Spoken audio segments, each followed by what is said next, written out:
끝까지 놓지 않고 지켜야 하는 소리. 오랜 시간이 지나며 잊혀질 뻔했지만 한 사람에 의해 전통이 이어오고 있다죠. 1990년 1월 20일 날 제가 군 제대를 합니다.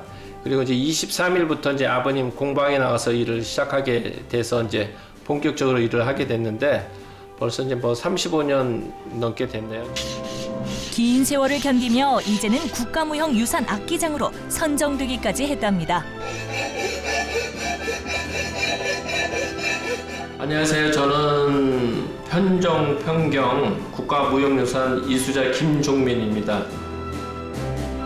국가무형유산 악기장 김종민 씨의 이야기입니다.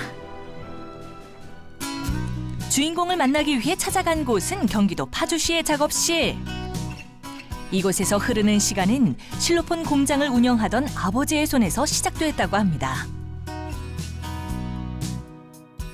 저는 이제 목회자가 되겠다는 제 생각이 있어서 그쪽으로 이제 신학 쪽으로 이제 좀 많은 관심을 가지고 있었고, 근데 군 제대하고 나서 아버님이 사업이 부도고 나서 상당히 어려울 때 제가 이제 나중에 목회자 일을 생각을 하고 일단 아버님을 도와야겠다는 생각으로 이제 일을 하게 된 겁니다. 전통 악기를 만들며 생활은 늘 빠듯했고 그 탓에 악기에서 손을 뗀 적도 있다죠. 몇 년 좀 방황하던 시기도 있었지만은 다시 이제 뭐 언제나 그 부모님은 저를 받아주고 저기를 하셔서 다시 돌아와서 이제 일을 또 하게 되고 해서 지금까지 오게 된 것 같습니다. 평경은 기역자 모양의 옥돌 16개를 매단 타악기로 맑고 청아한 소리를 내는 전통 악기인데요. 경석 하나하나마다 다 음정을 가지고 있습니다. 일반적인 북이나 장구는 무율 타악기지만은 이 평경, 그다음에 편종, 방야, 울라 이런 것들은 다 유율 타악기라고 볼 수가 있습니다. 평경에 사용되는 옥석에 따라 소리도 천차만별이랍니다.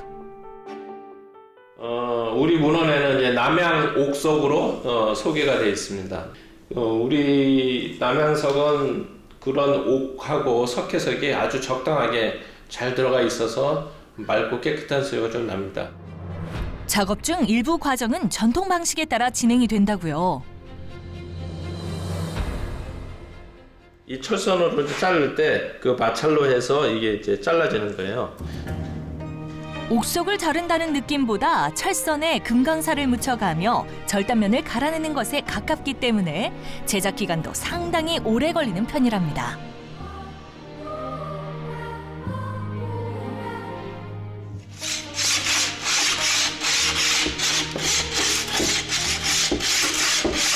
가자, 틀까지 해서는 한 3개월 정도 잡고 있습니다.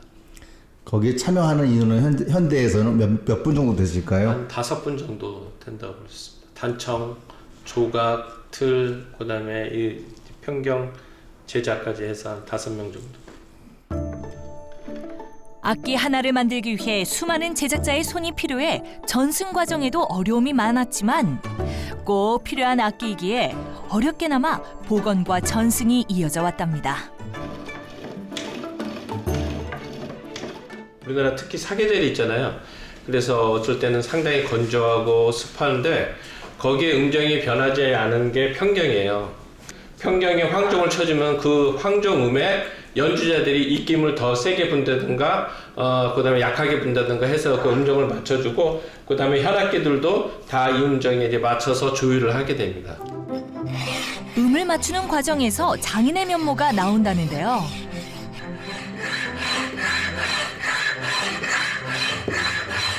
여기를 이제 깎아주면 음이 내려가요.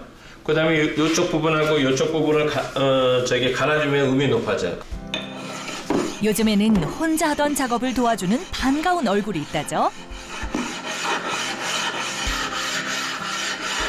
예, 저희 둘째 아들입니다. 지금 전수생으로 활동하고 있습니다. 두 아들이 일을 배우며 함께하고 있지만 현실의 무게 앞에서 아버지의 마음은 늘 가볍지 않다는 종민 씨. 아이들이 이제 이것을 전수받고 할 때는 좀 더 좋은 여건과 환경에서 할 수 있게끔 아버지가 일을 해준다고 하면은 우리 애들도 이 일에 이제 적극적으로 할 수 있을 것 같아요.